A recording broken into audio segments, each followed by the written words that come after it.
बिस्मिल्लाहिर्रहमानिर्रहीम अस्सलाम वालेकुम दोस्तों आज इस वीडियो के अंदर हम आपको जो है जॉइन पाकिस्तान आर्मी के अंदर जो भी अप्लाई आती है यानी कि एज ए कैप्टन अप्लाई आती है, लेडी कैडेट की या मेल कैडेट के लिए या पीएम में लॉन्ग कोर्स की आती है या सोल्जर की अप्लाई आती है, उन सबका जो अप्लीकेशन फॉर्म होता है वो सेम ही होता है। तो इसलिए हम आज ये जनरल वीडियो बना रहे हैं ताकि जितनी भी अप्लाई आए आप सब जो है उसके ऊपर अप्लाई कर सकें। तब्दील करने की वजह यह है कि पहले भी हमारे चैनल पर बहुत सारी अप्लाई की वीडियोस मौजूद हैं कि हम किस तरह से ऑनलाइन अप्लाई कर सकते हैं जॉइन पाक आर्मी की वेबसाइट। तो दोस्तों इसकी तब्दीली करने की वजह यह है कि उन्होंने अपनी वेबसाइट का जो स्ट्रक्चर था या लेआउट था वो तब्दील कर, इसलिए अब जो नया लेआउट है, जो नया तरीका है फॉर्म का, वो हम आपको इस वीडियो में बताएंगे। उम्मीद दोस्तों आपको ये वीडियो पसंद आएगी। और दोस्तों अगर आप ऑनलाइन अर्निंग के तरीके जानना चाहते हैं तो आप मेरे चैनल मोहम्मद हसनैन कुरैशी को यूट्यूब पर सर्च करें। इसके अंदर मैं आपको बता दूं कि हम घर बैठे ऑनलाइन अर्निंग किस तरह से कर सकते हैं। तो चलिए दोस्तों हम अपनी जो है ये वीडियो स्टार्ट करते हैं।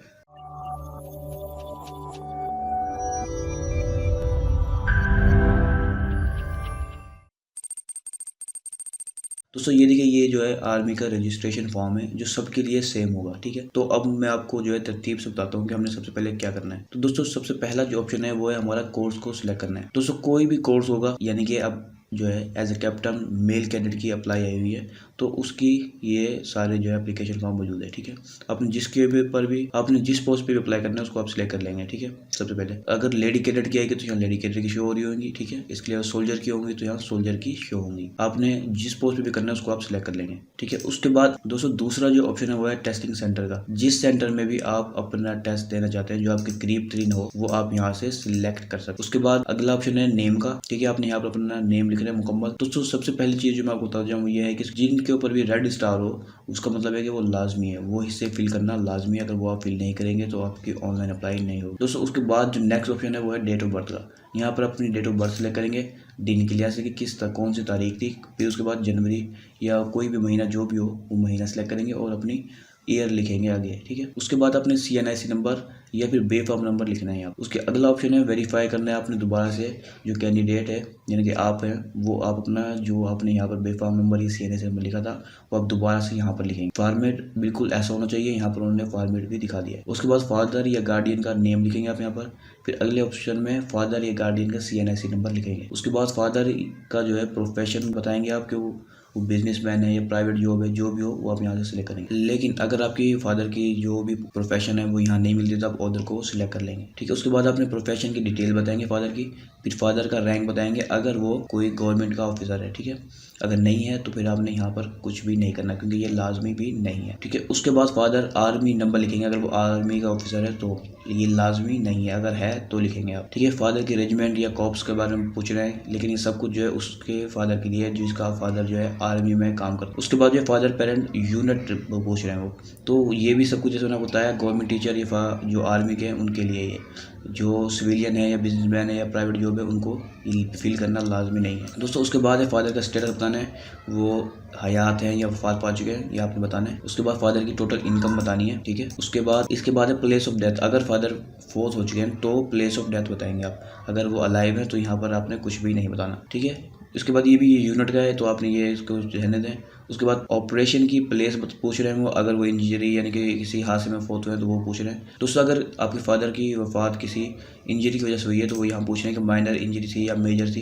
लेकिन देखिए दोस्तों इनके ऊपर रेड स्टार नहीं है इसलिए ये बताने लाजमी नहीं है। अगर आप बताना चाहते हैं तो बताएं, अगर नहीं चाहते तो ना बताएं। उसके बाद आपने मदर नेम लिखना है, मदर का CNIC नंबर लिखना है, फिर मदर का प्रोफेशन या कैटेगरी बतानी है, फिर मदर की प्रोफेशन बताना है। फिर दोस्तों इसी तरह जैसे हमने फादर के बारे में सारी चीज़ें बताई थी इसी तरह उन्होंने मदर की भी पूछी हुई है। और वही सब कुछ है जिस पर रेड स्टार है आप वही बताएंगे, जो जिन पर रेड स्टार नहीं है वो आप नहीं बताएंगे।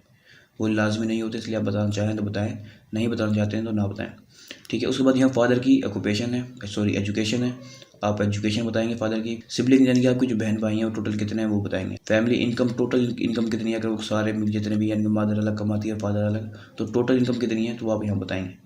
उसके बाद डोमिसाइल सेलेक्ट करेंगे आप, किस डिस्ट्रिक्ट का डोमिसाइल है आपका। उसके बाद डिस्ट्रिक्ट सेलेक्ट करेंगे आप अपनी, ठीक है, जिस डिस्ट्रिक्ट से भी आप ताल्लुक रखो। उसके बाद अपने प्रोविंस सेलेक्ट करें, पंजाब, गिलगित, सिंध जो भी है आपका। फिर पोस्टल कोड सेलेक्ट करें अपने शहर का। तहसील सेलेक्ट करें जिस तहसील में आप रहते हैं। दोस्तों जब यहाँ से हम कोई डिस्ट्रिक्ट सेलेक्ट कर लेंगे तो तो यहाँ पर तहसील भी ओपन हो जाएगी, हम तहसील भी सिलेक्ट कर सकते हैं। ठीक है, उसके बाद दोस्तों उसके बाद जो एड्रेस लिखेंगे आप अपना, और ये सारे फील्ड थी लाजमी थी, इसलिए ये आप लाजमी लिखेंगे। दोस्तों एड्रेस के बाद परमानेंट एड्रेस बताएंगे अपना, जो आपके CNIC के बैग पर होता है।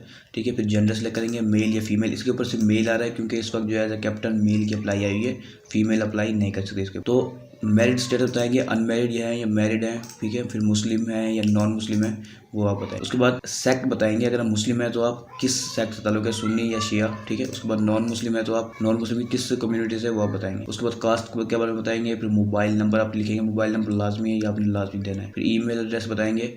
ठीक है, फिर अपीयरेंस स्टेटस बताएंगे, फ्रेश है या पहले भी आप जो है अप्लाई कर चुके हैं। ठीक है, उसके बाद आप पासपोर्ट नंबर डालेंगे अगर है आपका, अगर नहीं है तो आप ना डालेंगे क्योंकि ये लाजमी नहीं है। फिर टाइप बताएंगे पासपोर्ट की, डेट ऑफ पासपोर्ट की जो है इशुएंस डेट बताएंगे। ठीक है, उसके बाद इजरा बताएंगे, यानी कि पासपोर्ट की कब इजरा हुआ था। उसके बाद प्लेस ऑफ पासपोर्ट बताएंगे। दोस्तों ये सारी जो फील्ड है ये लाजमी नहीं है, अगर आप बताना चाहते हैं तो बताएं, अगर नहीं बताना चाहते तो ना बताएं। दोस्तों उसके बाद जो दूसरा सेक्शन है वो है एजुकेशनल डिटेल का, तो उस पर आप क्लिक करें। यहाँ पर आपने जो है अपनी एजुकेशन की डिटेल डालनी है कि आप मैट्रिक में आपने किस ग्रुप था, साइंस था या आर्ट्स था। ठीक है, उसके बाद दोस्तों फिर दूसरे ऑप्शन पे रिजल्ट बताना है, रिजल्ट का स्टेटस क्या था, आपने जो अपनी स्टडी है वो रेगुलर के तौर पे की थी या प्राइवेट स्टूडेंट के तौर पे की थी या फिर डिस्टेंस लर्निंग की थी, जैसे अल्लामा इकबाल के जरिए की हो, तो आप यहाँ से बताएंगे। फिर रोल नंबर बताएंगे अपना, पासिंग ईयर बताएंगे, टोटल मार्क्स कितने लिए आपने वो बताएंगे, फिर टोटल मार्क्स थे कितने ये बताएंगे, मार्क्स को परसेंटेज में बताएंगे। वैसे ये लाजमी नहीं है, बताना चाहें तो आप बता सकते हैं। फिर स्कूल या इंस्टीट्यूट का नाम बताएंगे, फिर बोर्ड सेलेक्ट करेंगे आप अपना, किस बोर्ड से आपने मैट्रिक किया है। फिर इसी तरह से जो है आप अपना इंटरमीडिएट का और फिर बैचलर का, इसके अलावा MSc और जितनी भी आपकी डिग्री है, PhD तक इन्होंने यहाँ दी हुई है। PhD के अलावा भी है तो आप अदर क्वालिफिकेशन में दे सकते हैं। उसके बाद आपने ये हियर बाय का ऑप्शन है, इसके ऊपर चेक कर देना है। ठीक है, उसके बाद आखिरी स्टेप हमारा रह जाता है, वो ये है कि यहाँ पर उन्होंने एक कैप्चा दिया हुआ है, आपने ऊपर जो भी कैप्चा होगा आपका वो आपने यहाँ पर लिखना है और रजिस्टर कर देना है। तो दोस्तों ये तरीका था मुकम्मल फॉर्म का, कोई भी जॉब आएगी पूरे साल वो सबको इसी तरह से जो है अप्लाई होगा। ठीक है, उसके अंदर सिर्फ चेंजेस कहाँ होंगी वो मैं आपको पहले ही बता चुका हूँ कि यहाँ पर सिर्फ और सिर्फ जो सिलेक्शन होगा ना कोर्स का, वो कोर्स की चेंजेस होगी कि किस कोर्स में आपने करना है। ठीक है, फिर मेल और फीमेल जो भी जॉब होगी उसके लिहाज से देखा जाएगा। उम्मीद है दोस्तों आपको ये वीडियो जो है पसंद आएगी। अगर आपको कोई चीज़ समझ ना आई हो तो आप हमसे कमेंट के जरिए पूछ सकते हैं, इंशाअल्लाह ताला हम आपको उसका जवाब ज़रूर देंगे। अल्लाह हाफिज़।